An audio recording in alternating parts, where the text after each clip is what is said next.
Throughout history, people believed some objects weren't made by human hands, but by something greater.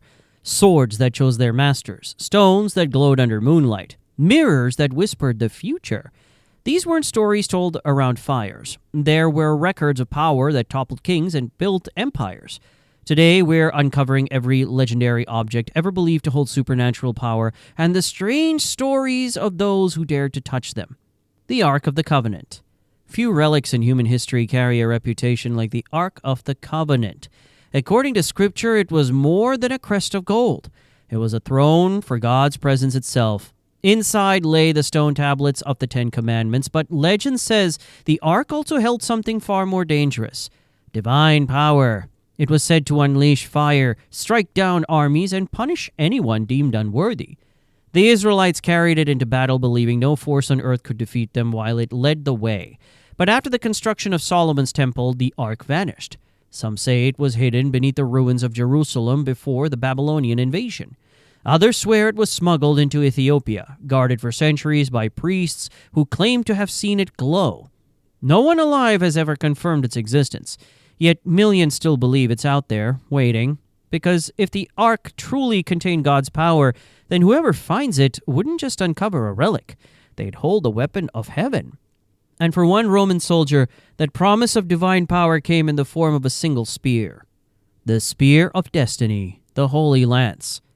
They called it the Spear of Destiny, the weapon said to have pierced Christ's side as he hung on the cross. To the faithful, it was sacred. To rulers, it was the key to dominion. The legend claimed that whoever possessed the spear would hold the fate of the world in their hands, but if they lost it, their empire would fall. The first known bearer was a Roman centurion named Longinus, said to have been blinded until Christ's blood touched his eyes and restored his sight. Centuries later, the relic surfaced in Constantinople, passed from emperor to emperor as a symbol of divine right. Medieval kings sought it, crusaders fought for it, and by the 20th century, its shadow had reached Nazi Germany. Adolf Hitler, obsessed with holy relics, reportedly saw the lance in Vienna and claimed it for the Reich. But in April 1945, American troops seized it, the same day Hitler took his own life. Whether coincidence or curse, the story left one lesson: the power to rule can destroy the one who seeks it. And for those who chased not power but eternity itself, the next relic offered something far more dangerous: immortality. The Philosopher's Stone. Long before science had a name, alchemists searched for a single object said to hold the secret of creation itself: the Philosopher's Stone. It wasn't a gemstone, but a mythical substance that could turn base metals into gold and grant eternal life to whoever possessed it. To them, it was proof that perfection could be achieved by human hands. Ancient texts from Egypt and the Islamic world spoke of it first. The Persian alchemist Gerber called it al-iksir, the essence of transformation. Centuries later, the French alchemist Nicolas Flamel was said to have unlocked its secret, vanishing from history after rumors spread that he'd achieve immortality. His name still lingers in whispers of hidden laboratories and coded manuscripts. The legend never truly died. It evolved. Scientists today still chase its spirit in their search for longevity, genetic mastery, and the power to reshape matter itself. The stone became less about gold and more about the human refusal to accept limits.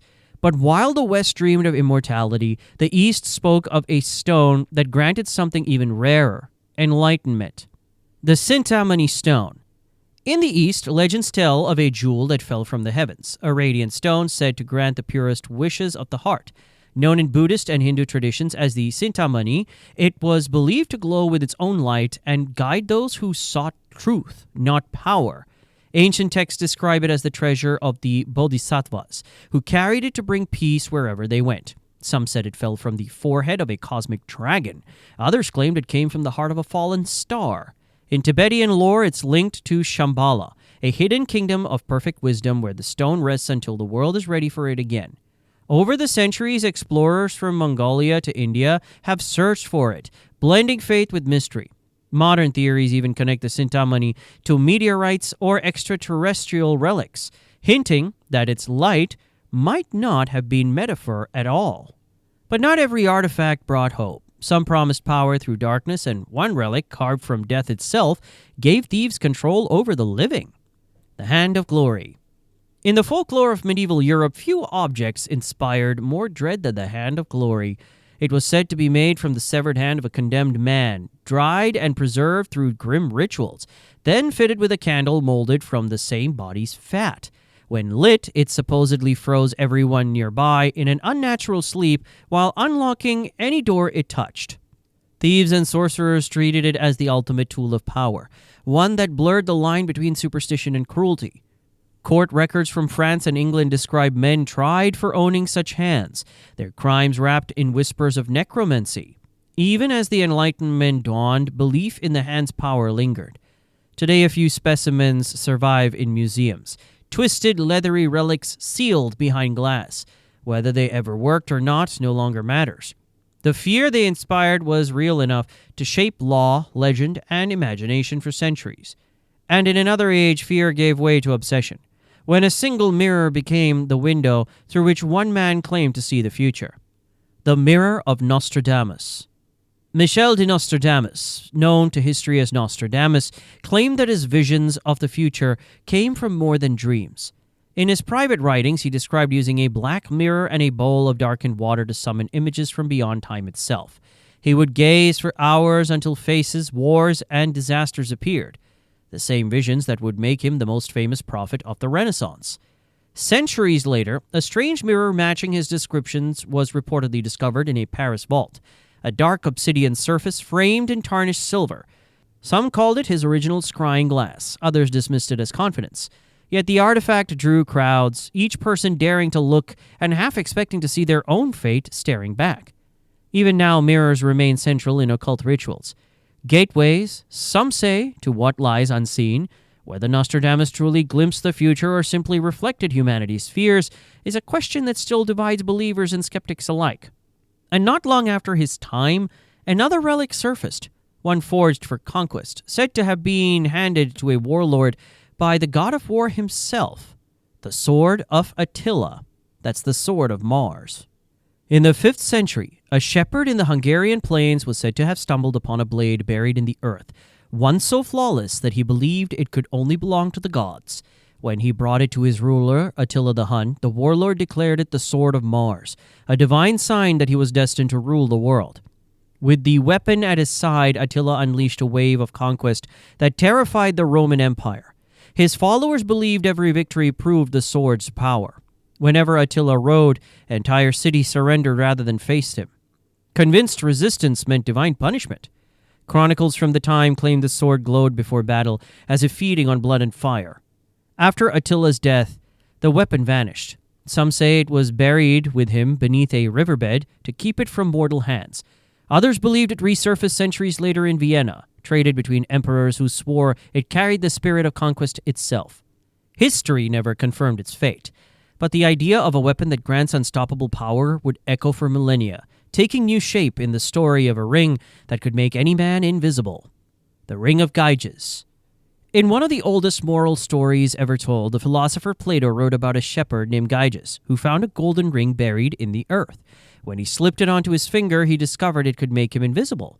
With that power, he stole, deceived, and eventually murdered his king to seize the throne. Plato used the tale as a question, not a myth. If no one could see your actions, would you still choose to be good? For centuries, the Ring of Gyges had haunted ethics, inspiring debates about conscience and corruption. Writers and thinkers reimagined it. From Tolkien's One Ring to the modern question of digital privacy, the ring itself may never have existed, but the temptation it represents is eternal. Invisibility isn't just a fantasy, it's a mirror. It asks what a person becomes when the world stops watching.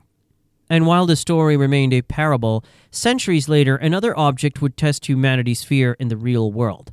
A small box said to contain a restless spirit. The Dybbuk box. In Jewish folklore, a Dybbuk is a wandering spirit, the soul of a dead person trapped between worlds, searching for a body to possess. The Dybbuk box, as the legend goes, was built to contain one.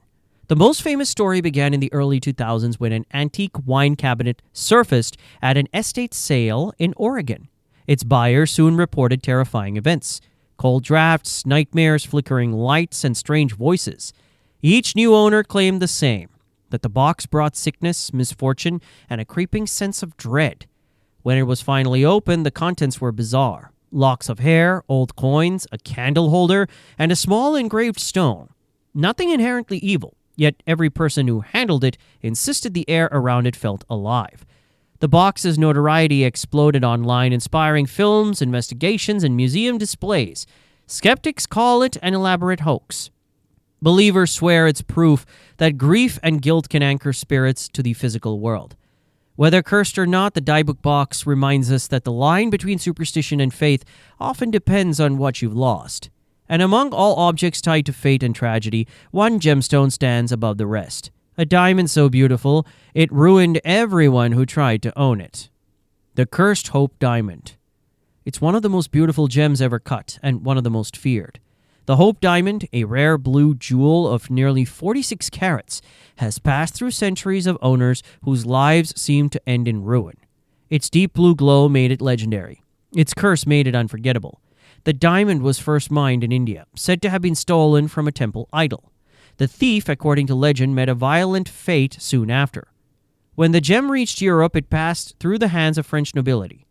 Louis XIV wore it proudly. His descendant, Louis XVI, lost both the diamond and his head to the guillotine. Later, the stone was linked to a series of bankruptcies, murders, and suicides. Every new owner seemed to meet an untimely end. Eventually, the Hope Diamond was donated to the Smithsonian, where it rests today under heavy glass. Millions come to see it each year, drawn by both beauty and fear. Scientists call the curse a coincidence. Others say its energy never left the idol it was stolen from. Because sometimes the deadliest power an object can hold is desire. Every relic ever worshipped or feared or fought over carries the same truth. Power only exists because people believe in it. Maybe none of them were ever magical. Maybe what really gives them strength is the same force that built empires and burned them down. Human obsession. The need to master fate, escape death, and touch something greater than ourselves. If you want more stories buried in myth, mystery, and forbidden history, hit subscribe and tell me in the comments which of these objects would you risk holding, knowing what it might cost.